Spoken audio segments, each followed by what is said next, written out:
श्री कृष्ण ने बताए कलयुग के 5 सत्य जो बताएं पांडवों को। महाभारत हमारी भारतीय संस्कृति का सबसे बड़ा ग्रंथ है।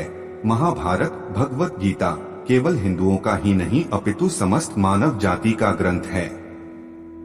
इसके वचनों का स्मरण करके प्रत्येक मानव को एक अच्छी शिक्षा और मार्गदर्शन मिलती है।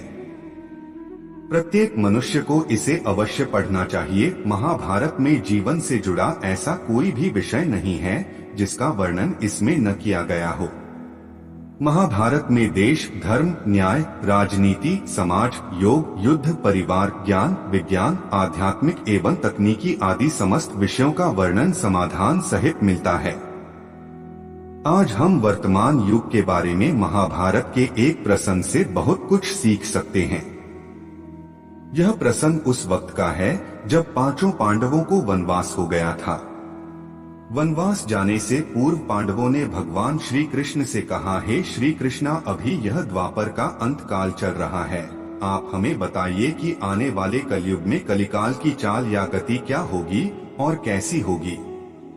श्री कृष्ण कहते हैं, तुम 5 भाई वन में जाओ और जो कुछ भी दिखे वह आकर मुझे बताओ, मैं तुम्हें उसका प्रभाव बताऊंगा।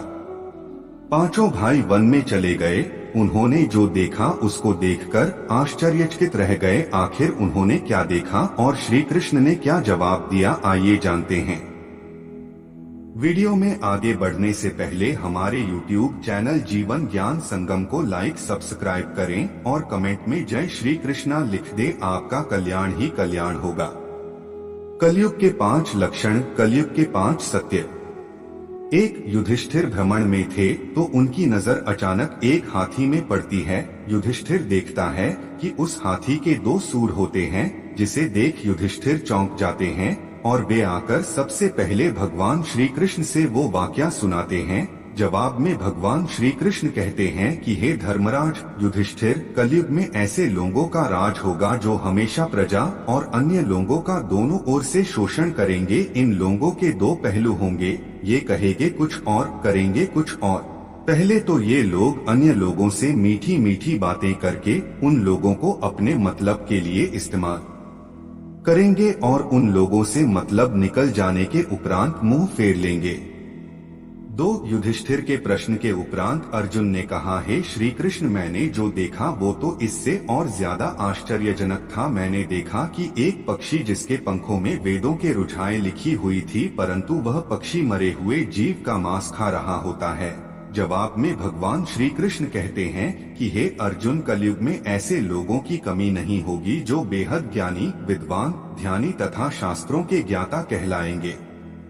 ये लोग ज्ञान, धर्म की चर्चा करने में कभी पीछे नहीं हटेंगे, परंतु इनके स्वयं के अंदर सच्चे ज्ञान का अभाव होगा। ये लोग आचरण से महापापी, अज्ञानी, दुष्ट और क्रूर अन्यायी होंगे। हे अर्जुन, ऐसे ही लोगों से कलयुग भरा रहेगा। ज्ञानी पंडितों की संख्या इस युग में बहुत कम या न के समान रहेगी। 3 अर्जुन के बाद भीम कहते हैं कि मैंने देखा एक गाय अपने बछड़े को इतना चाट रही होती है कि वह बछड़ा लहूलुहान हो जाता है। जवाब में भगवान श्री कृष्ण कहते हैं कि कलयुग में माता पिता अपने संतानों पर इतना अधिक ममत्व की भावना रखेंगे कि वह बालक इसी ममत्व की भावना में उलझा रहेगा और धर्म कर्म के महत्व को समझ न पाएगा। वह माया में इतना ज्यादा उलझ जाएगा कि उसे अपने विकास का अवसर ही नहीं मिल पाएगा और उसका जीवन वही खत्म हो जाएगा। 4 भीम के बाद सहदेव अपना अनुभव सुनाते हैं कि मैंने देखा कि एक जगह में 6 भरे हुए कुओं के बीच एक कुआं बिल्कुल सूखा होता है, परंतु ऐसा कैसे संभव है प्रभु। जवाब श्री कृष्ण कहते हैं कि कलयुग में मनुष्य इतना ज्यादा स्वार्थी, मतल भी हो जाएगा कि उसे किसी का दुख, दर्द, पीड़ा नजर नहीं आएगी। ये लोग अपने छोटे छोटे शौक, मौज मस्ती, मदिरा, मांस भक्षण को पूरा करने के लिए बेसुमार धन लुटाएंगे, परंतु जब बात किसी गरीब की सहायता की होगी या किसी की भूख मिटाने की होगी तो ये दबे पांव निकलने में ही अपनी होशियारी समझेंगे। कलयुग का समय जैसे जैसे बढ़ता जाएगा वैसे ही लोगों में अपनों के प्रति कर्तव्य, प्रेम, दया, करुणा की भावना खत्म होता जाएगा। 5 सबके प्रश्नों और उनके श्री कृष्ण के जवाब के बाद आखिर में नकुल कहते हैं कि प्रभु, मैंने देखा कि एक बड़ा पत्थर पर्वत से लुढ़कता चला जा रहा था। वह पत्थर बड़े बड़े पत्थरों एवं वृक्षों के टकराने पर भी नहीं रुका, लेकिन अंत में एक छोटा सा पौधे के सामने आने पर वो पत्थर रुक गया। इस पर भगवान श्री कृष्ण कहते हैं कि कलयुग में मानव का मन इतना नीचे गिरेगा कि उनका जीवन पतित होने लगेगा, और ये पतित जीवन न तो धन की शिलाओं से रुकेगा, न ही सत्ता के वृक्षों से रुकेगा, परंतु जब मनुष्य सांसारिक मोह माया को त्याग कर हरिनाम के पौधे का अनुसरण करने लगेगा तो उसका जीवन पतित होने से बच जाएगा और हरिनाम से उनका अशांत मन अपार संतुष्टि प्राप्त करेगा। पांडवों के माध्यम से भगवान श्री कृष्ण के बताए गए कलयुग के लक्षणों को भावी समय में ही देखा जा रहा है, जबकि अभी तो सिर्फ कलयुग का पहला चरण ही चल रहा है।